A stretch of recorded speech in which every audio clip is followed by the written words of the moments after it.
eu vou associar isso, que é uma visão corpuscular do fenômeno, né, à visão ondulatória, que está associada com a intensidade. Essa intensidade, então, eu posso dizer o seguinte, a intensidade da radiação que está lá, ela é a potência por unidade de área. É isso que é a intensidade. Então vamos relembrar isso aqui. E a intensidade é a potência por unidade de área. A intensidade é que é proporcional ao quadrado do campo, ao quadrado da função de onda. Então eu vou dizer que essa intensidade, que é a potência, melhor dizendo, que é a energia que chega por unidade de tempo, é igual à intensidade, I de x, vezes a área. A área desse pedacinho no qual eu estou contando fótons. E essa área é a altura daquela areazinha vezes o ΔX. É isso aqui. E eu lembro que potência é a energia dividida por tempo. Ora, se eu sei a energia dividida por tempo, eu posso perguntar qual é a energia que chega na unidade de tempo, em 1 segundo. Então é isso aqui, I de x vezes H vezes ΔX. Acontece que essa energia que chegou naquela areazinha chegou sob forma de partículas, chegou sob forma de fótons. E eu sei qual é a energia carregada por um fóton. É HF. Então eu sei associar, eu sei contar, eu sei determinar quantos fótons chegaram naquela areazinha. Né? A quantidade de fótons que chegaram, que eu estou contando quando eu escrevo N de ΔX em X, é igual a energia total recebida naquela área por unidade de tempo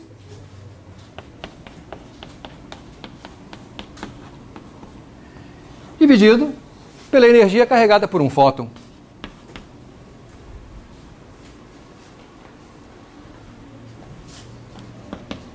Eu vou escrever isso de outra maneira.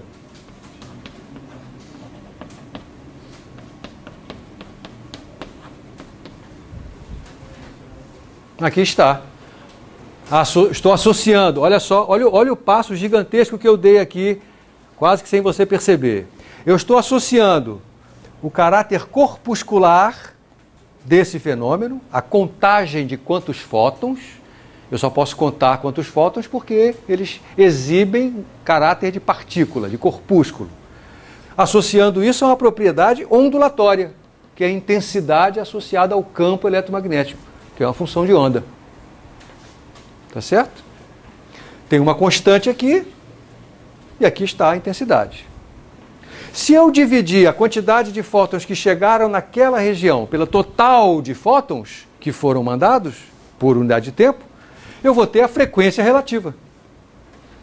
E se eu fizer o limite dessa frequência relativa, quando eu fizer o número de fótons ir para infinito, eu tenho a probabilidade de eu encontrar um fóton dentro daquela região. Então, acabo de provar que a probabilidade de encontrar um fóton numa região de largura ΔX, centrada na posição X do anteparo, é igual a H sobre HF vezes N grande, onde N grande é o número de fótons que foi enviado. E eu posso associar esse número de fótons vezes HF com a energia total que foi emitida pela minha fonte primária, vezes I grande de X vezes ΔX. Da análise da interferência por dupla fenda, e vou voltar a situações suas velhas conhecidas, por exemplo, nas quais eu tenho, eu tinha falado de uma corda esticada, eu posso associar a corda esticada a uma densidade, não é verdade? Todo mundo lembra o que é a densidade? Eu vou falar assim, a densidade linear de massa. Como é que eu defino a densidade de massa de uma corda, por exemplo? Massa dividida pelo tamanho, né? A densidade de massa eu vou usar a letra grega mi, isso aqui é a massa dividida pelo tamanho da corda, né? A densidade de carga de um fio uniformemente carregado. É claro que ali eu estou supondo que a densidade é uniforme, né? Que seja a mesma em todos os pontos da corda. Como é que a gente define a densidade de carga de um fio uniformemente carregado? A densidade de carga é um número que eu determino dividindo a quantidade de carga total pelo comprimento do fio. Não é? Se eu tiver aqui está a corda cuja densidade uniforme é essa. Se eu pegar um trecho da corda de comprimento ΔX, qual é a quantidade de massa que está dentro desse trecho da corda? É a densidade vezes ΔX, não é isso?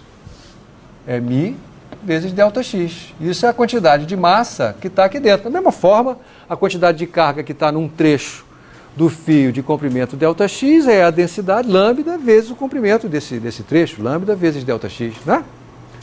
Isso eu estou falando para objetos que têm densidade uniforme de massa ou densidade uniforme de carga. Mas eu posso ter objetos que não tenham densidades uniformes, que tenham densidades que dependam da posição. Uma corda que tenha mais massa em alguns pontos do que em outros. Então a densidade dela não será mais uniforme. Então eu vou ter que me referir a uma densidade de massa que depende de x.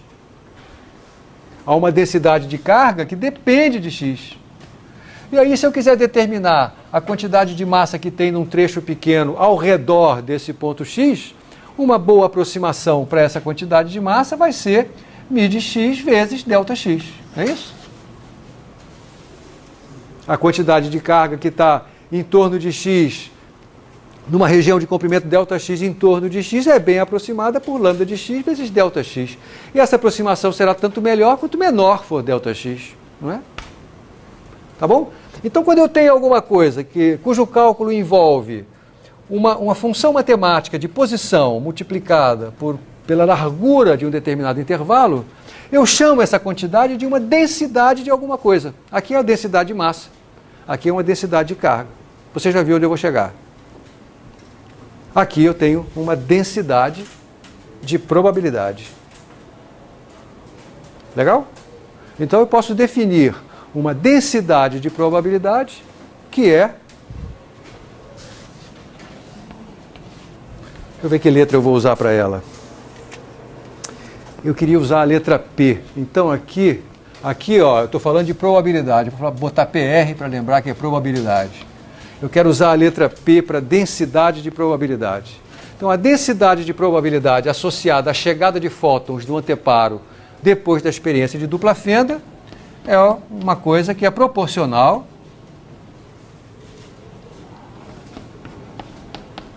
à intensidade I de x. Ou seja, é proporcional à função de onda, vou botar assim, A de x elevado ao quadrado.